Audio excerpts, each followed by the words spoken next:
Պարոն Կարապետյան, բայց մի հարցի չպատասխանեցիք, ընդդիմադիր Սամվել Կարապետյանի կարգավիճակին հարմարվել եք այդ իրողությանը, պատրաստ եք առաջ գնալ հենց այդպես կարգավիճակ Սամվել Կարապետյան։ Ես կարգավիճակ չունեմ։ Ես ընդամենը ապօրինի կալանավորված մարդ եմ։ Գալիս եմ դատարան, դուք տեսնում եք։ Դրա համար, քանի այդ կարգավիճակում եմ, ձեր հետ առիթ ունենում ենք շատ շփվենք։ Դրանից հետո շատ բաներ դուք տեսնեք։ Պարոն Կարապետյան, իսկապես ռեալ է ձեր իշխանափոխության սցենարը, կարծում եք ռեալ է, թե ուղղակի քաղաքական հայտարարություններ եք անում։ Իմ եղբայրը հիմա հանգստանում է, դա։ Ասում էին այսպես են իշխանափոխություն իրականացնելու Բայց իմ եղբայրը քաղաքական ոչ մի process-ի չի մասնակցել հենց առաջի օրից, ինքը կարող է հանգստանալ, կարող է անհանգստացնել, դրա համար ինքն է որոշում։ Ձեր իշխանափոխության այդ սցենարը, որը դեռ չեք ցանկանում, այսպես բարձրաձայնել քաղաքագծեր բացել, ռեալ է, թե դուք պարզապես քաղաքական հայտարարություններ եք անում։ Դե իհարկե ռեալ է։ Դրա համար կնայենք, տեսնենք։ Պարոն Կարապետյան, իսկ ինչպես է կիսելու ընդդիմության առաջնորդի ես դերը։ Դուք եք լինելու առաջնորդը, թե Քոչարյանը։ Քոչարյանը իր դաշինքով ընդդիմության առաջնորդ է, ես մեր դաշինքի ընդդիմության առաջնորդն եմ։ Այսինքն այդպես եք պատրաստվում մտնել ազգային։ Այսինքն այդպես եք պատրաստվում մտնել ազգային։ Այսինքն երբ որոշենք մտնենք ազգային ժողով, դուք դրա մասին կիմանաք։ Մտնելու եք ազգային ժողով որպես ընդդիմություն։ Դե ես ասեցի, հիմա որոշում չկա, կան հետագա քայլեր,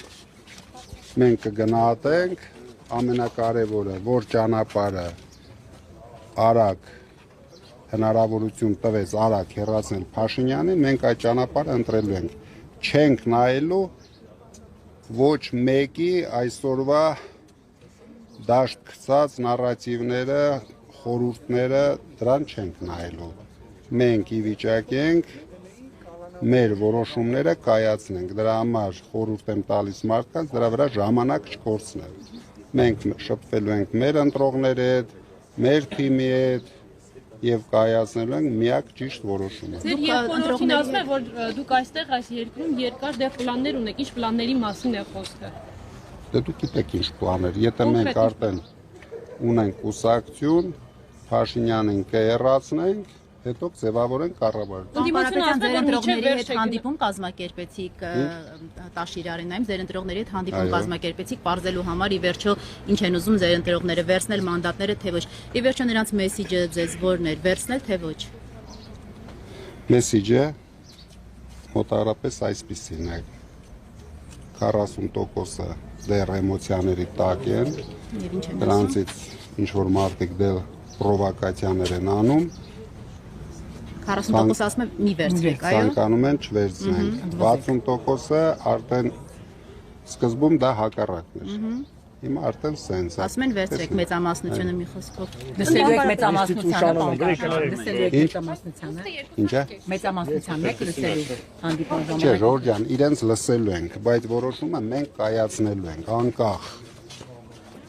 Դրա համար եմ ասում, մարդիկ շատ մեր վրա ժամանակ չպետք է կորցնեն։ Մենք ի վիճակի ենք մեր ճիշտ որոշումը կայացնել։ Իհարկե բոլորը խոսելու իրավունք ունեն, բայց մեր տեղը չունեն։ Մենք ի վիճակի ենք մեր քայլեր անենք։ Իրենք մեզ չեն օգնել քայլեր անելու, որ կան հիմա էլ խորհուրդներ կան։ Պարոն Կարապետյան, ընդդիմությունը ասում է միջև վերջ գնալու է, միջև վերջ ասելով ինչ նկատի ունեն։ Միջև վերջ։ Այսօրվա մինչև վերջը Փաշինյանին հեռացնելն է։